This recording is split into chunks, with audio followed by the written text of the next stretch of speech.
За бичлэг үзэж байгаа цаг үеийн мэндийг хүргье.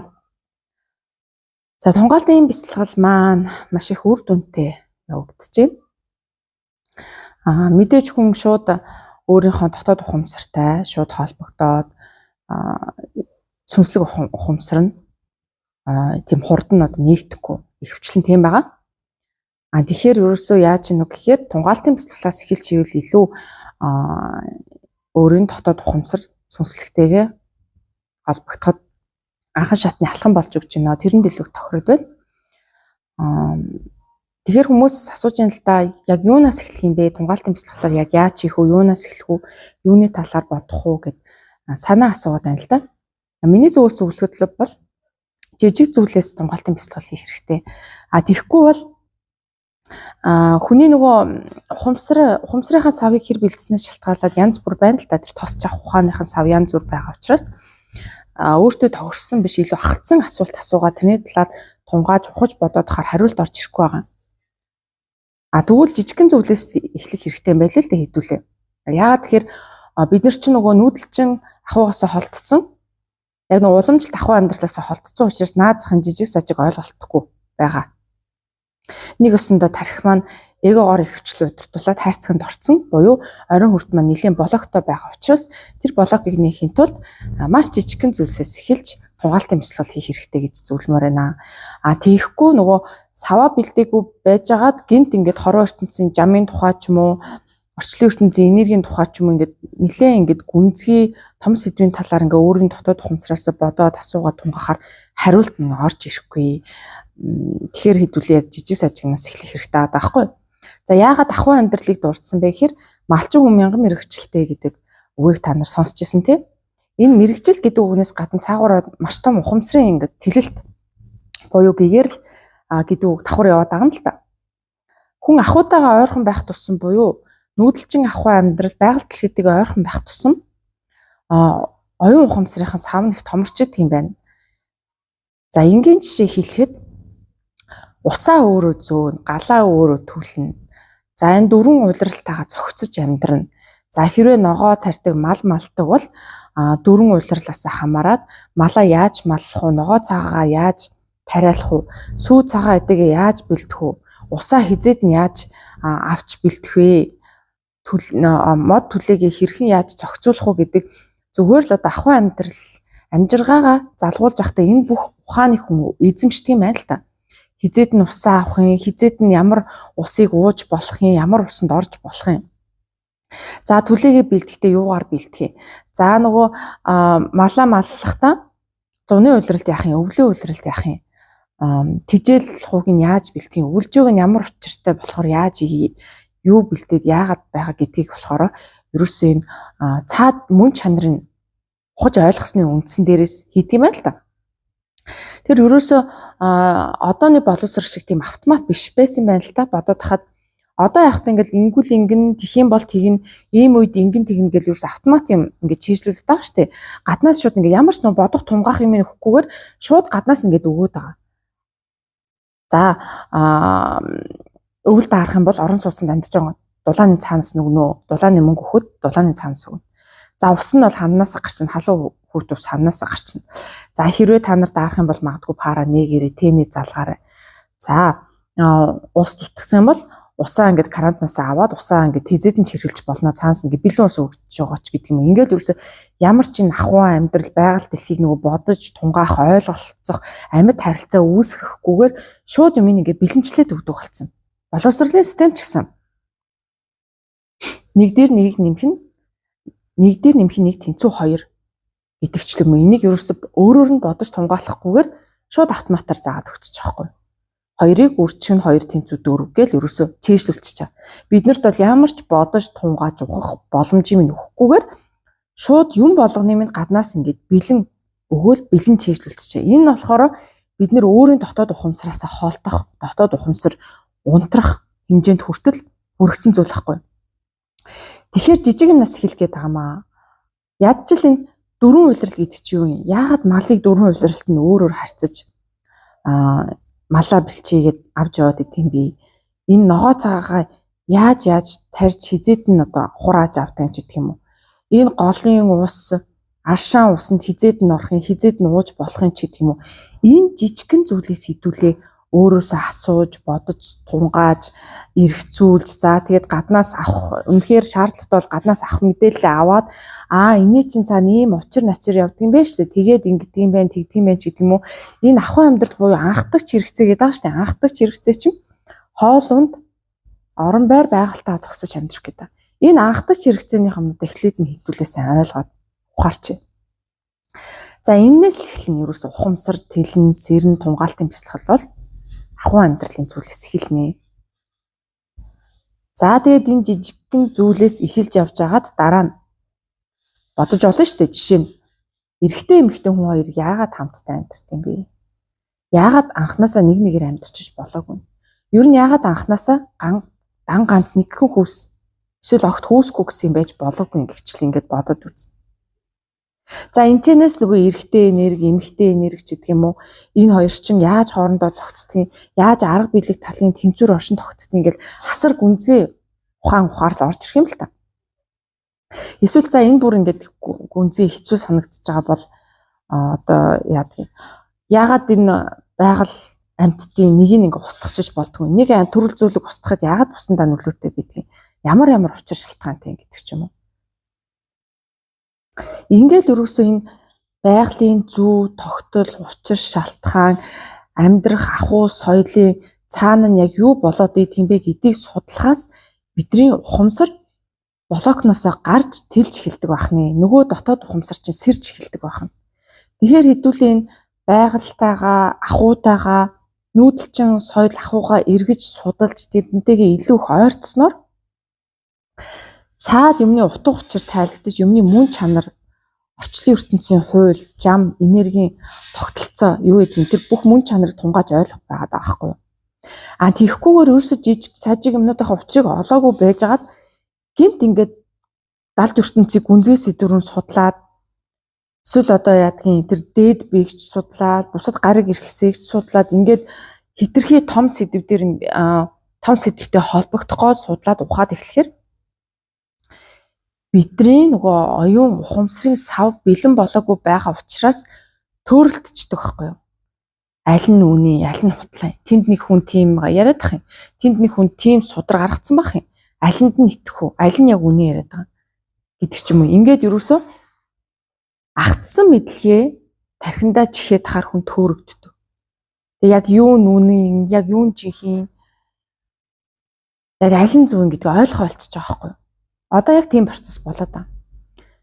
Гэтэл хүмүүс би мэднэ л гэж ярьдаг. Жижиг сажиг юм ярихаар би мэдэн штэ. Наадах хичээл дээр заалгацсан. Эсвэл хүнээс сонсцсон гэл ерөөсө мэддэг гэд их мэдэж төрхөөрөө буюу эгогоороо өөрийнхөө ухамсарыг хаачдаг. Тэгсэн хэрнээсээ бүр цаатлын гүнзгий юмыг ойлгохгүй, бүр цаатлын гүнзгий юмтай нь холбогдохгүй одоо хурдан хугацаанд сүнсээ одоо тэр дээд ухамсар, дээд өвгдөөцтэйгээ холбочихгүй л ингээ амрах хэлбэр арга хайгаад явцдаг. Тэр юм осолтой шат алгасан гэдэг чинь осолтой хүн төөр тийм ээ. Ерөөсөө хідүүлээ ядаж наазах нь 1 жил Монгол гişт амьдраад үзье тий. Ядаж 1 жилч гэсэн өвлж байгаа Монгол гişт хийгээд үзье. Тэгээ яа тийм ээ өөрсдөө усаа зүөхөр яа тийм ээ. Өөрсдөө галаад түлхээр яа тийм ээ. Байгаль дэлхийтэйгээ нэг улирал харьцаад үзье л да ядаж өвлийн улирал. Тэхийн бол бидний энэ тарих оюунчин нөгөө ухамсарчин блокносоо гараад сэргэж эхлэх гэдэг байгаа байхгүй юу? Ийм жижигхэн зүйлээс эхэлнэ. Яа тэгвэл одоо хотод амьдардаг орон сууцнд багасаа амьдарсан. Ер нь Монгол гişт гарч үзээгүй хөдөө уламжил нүүдэлчин соёл иргэншил ахуй амьдралаасаа хөндөрсөн хүн чинь ухамсар нь унтаад мэдлэгийн тарих буюу эгоны тарихаараа хорчлон ертөнцийг хардаг болсон. Тэгээ одоо буцаад ухамсартайгаа холбогдох гээд ухамсараас ирэх гээд зовоод байгаа байхгүй юу? Тэгэхээр ерөөсөө тунгаалтын бяцлал хаанаас эхлэх юм бэ? Тунгаалтын бяцлал хамгийн энгийн зүйлээс эхлээрэй.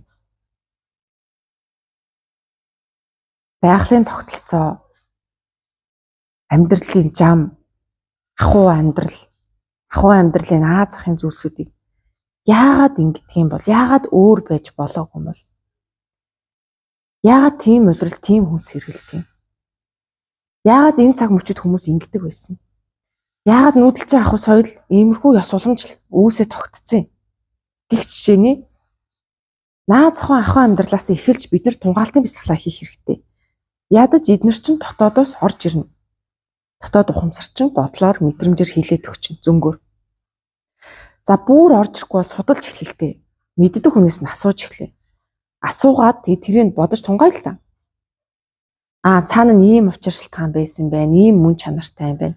Тэгэхээр эн чинь ингэдэм байх гэж эргэцүүлж бодъё. Юмыг бүр сайн ухаж эргэцүүлж бодъё. Гаднаас мэдээлэл авсан ч гэсэндээ ядаж тэрийг эргэцүүлж ухаж бодъё. Иймжээш бид нар дотоод ухамсар маань бүр унтарсан шахуу байсан дотоод ухамсарыг сэргэж хэлнэ. Ерөөсөө л энэ юм байна. Одоо тэгэхээр бүр сансрын юм судалж ярьж одоо яадгийн тэр хитрхи хол зүйл рүү тэмүүлж тийшээ одоо шунаад хэрэггүй бах нэ. Нэг өвлж өгөөч гэсэн хөдөө байгальд Монгол гэж тэгээд үзье. Нэг жил нэг хөдөө амьдраад үзье. За 100 ч гэсэндээ хөдөөгөр явахдаа байгаль дэлхийгээ судлаа. Ямар ч одоо машингүүгээр явган аялал хийдэг тийм хүмүүс байт юм лээ штэ. Майхна аваад ойр зүрийн мал аваад явцдаг. Тийм байгальд яг ингээд натуралаараа буюу өөрөөр яг ингээд хоёр хөлөөр алхаа явахад юу юутай тул нүүр тулдаг юм байна. Яаж тэрийг давж гардаг юм байна. Энэ жижиг сажиг зүйлсээс хүний ухамсар ингээд хурдан сэрж эхэлж байгаа байхгүй. Тэгэхээр өөрөөсөө ухамсараа хурдан тэлэх нь ахуй амьдралтайгаа ойрхон юм байна. Нүүдэлчин ёс уламжлалаас сэргээх юм байна. Мэдээллийн 90-100-д амьдрахын нэг дутагдaltaй тал нь тийм. Гаднаас маш их мэдээлэл авч байна. Маш их мэдлэгээр тархиад үргэж байна. Эн чин ухамсарыг ямар сэрэх боломжгүй болтол нь дээрээс нь давхралтад арчиж байгаа. Бас нэг ёсондоо хайрцаг үсгэж байгаа байхгүй. Тэгэд ухамсарт хязгаар хайрцаглалт баригдсан зүйл гэж байдаггүй. Ухамсарт. Тэгвэл хитрхи их мэдээлэл авснараа ухамсарыг дарчиж байгаа. Тэгээ одоо баг бүх юмаа гаднаас асуудаг болж байна. Бүх юмаа хин нэгнээс эсвэл хиймэл оюун ухаанаас эсвэл номноос аваад штэ энэ дотоодоос гарсан зүйл биш аваад байхгүй уулна. Ухамсарлан гэдэг чинь ухамсар гэдэг чинь ухахыг хэлээд байна. Үгийн үндэс нь ухах, бодох, тунгаах, ухах, өөрийнхөө яс цусандах хадгалагдсан мэдээллийг ухах, сүнсэндэх мэдээлэл туршлага энэ зүйлийг ухахыг хэлээд байгаа байхгүй. Тэгэхээр одоо гаднаас маш их мэдээлэл аваад, маш их ном уншаад, маш их подкаст сонсоод ингээл тэр болгондоо шууд итгэж үнэмшээд ямар ч боловсрол тунгаалтгүй аваад ингээ хитэг мэдлэг аваад ирэхээрээ төөрчдөг байхгүй хүн чинь. Өөрийнх нь ухамсарын зүйл биш болохоор амархан төөрдөг. За төөрөлтөхөөрөө буцаа төөрөлтөөс гараа өөр дээрээ ирэх үгүй юу гэдэг нэг эрсдэлтэй. За тэгээ өөр дээрээ ирсэн ч гэсэндээ хэдэн жил сараар төөрөх вэ гэдэг бас эрсдэлтэй болчихж байгаа. Тэгэхээр гаднаас хамаагүй мэдээлэл авахтаа бас учиртай авъя. Хит холын, хит уран зүгнэлийн, хит энэ амьдралд хамааралгүй тийм гадны мэдээлэл бас бидэнд хитрхийг сонирхож аваад байгаа. Энэ маань бас биднэрт блокийг өгөөд байгаа. Энэ дээр бас хэдүүлэх нухацтай хандах хэрэгтэй байна. Болсон болоогүй мэдээллийг хөөцөлдөх ямар ч шаардлагагүй. Эхлээд биднэрт ухаж ойлгох юм зөндөө байна. Наазхан түрүүний хэлсэнтэй наазхан ахуй амьдралаас эхлээл ингээд явна. Тэгээ өөрийнхөө дотоод ухамсараасаа ухаарал мэдлэгийг авдаг болцсон бол өөрийнхөө яс цусандах мэдээллийг ухаж эхэлнэ. Сүнсэнд хадгалагдсан мэдээлэл рүү гихчлэн багаас нь эхлээд ингээд жоохноор ингээд дээш өксөж явал аюулгүй байгаа байхгүй юу? Тэгэхгүй шууд л ерөөсөө ямар ч нэг ухамсараа нээсэн юм байхгүй. Нөгөө тархин блоктой. За өөрийнхөө нөгөө зүрхэн хүрт, хоолой хүртэн бас блокноос гараагүй байжгаад өөрийгөө ч таньж мэдээгүй байжгаад хитрхи холын зүйлийг судлах, хитрхи холын зүйлтэй холбогдох гэж ярах бол биднэрт эргээгээд хортой гэсэн үг ээ. Тэгэхээр хэдүүлээ эдээ ундаанаас эхэлж судалж эхлэе, ахуй амьдралаас эхлэе судалж эхлэе. амьдралын зам наазахын бидний мэддэг гэж боддог зүйл чи яг мэддэг зүйл мөн үү? Яг жинхнээсээ мэдчихэв үү? Зүгээр тархиндаа авцсан зүйл байна уугүй юу гэж тунгааж бодхоос эхлэх юм байна. За тэгэхээр ингээл ерөөсөө энэ амьдралын өдөр тутам тохиолддог хамгийн энгийн наазахын зүйлээс эхлээрэй гэж зөвлөмөр байна. Тэгээд ер нь туслыг хураавал далаа гэдэг энэ дотоод ухамсараасаа суурч ойлгож ухаарсан зүйлсээ сайхан хураагаад нэмэрлээд л яваад тэгжид лаянда хүний ухамсарын тосох сав нь баг багаар тэлэгдээд эхэлнэ. Ухамсар ухааны сав баг багаар тэлэгдээд өөрхөн томроод ирнэ шүү дээ. Тэр цаг үед бидний дээд ухамсар буюу ёстой нөө хүмүүсийн яриад байгаа тэр дээд ухамсар, дээд эсийн мэдээлчин орж ирэх холбогдох нөхцөл нь бүрддэг байхгүй юу? За тэгээ та бүхэндээ амжилт хүсье. Тунгаалтын бяцлахлаа өдөр болгон боломжтой цаг үеүдтэй сансан даруйда хийгээд ахыг хичээгээрэй. Хитрхи холын том зүйлээс битгий эхлээрээ, наазахын зүйлээс эхлээрээ. Жижигхэн гэлж голдохгүй. Жижиг юу ч хийж болно. Хүүхдийн ч асуудаг зүйл байж болно. Тэр болгоноос эхлээрэй гэж зөвлөмөр байна. За түр баяртай энэ хүртэл сонссонд баярлалаа.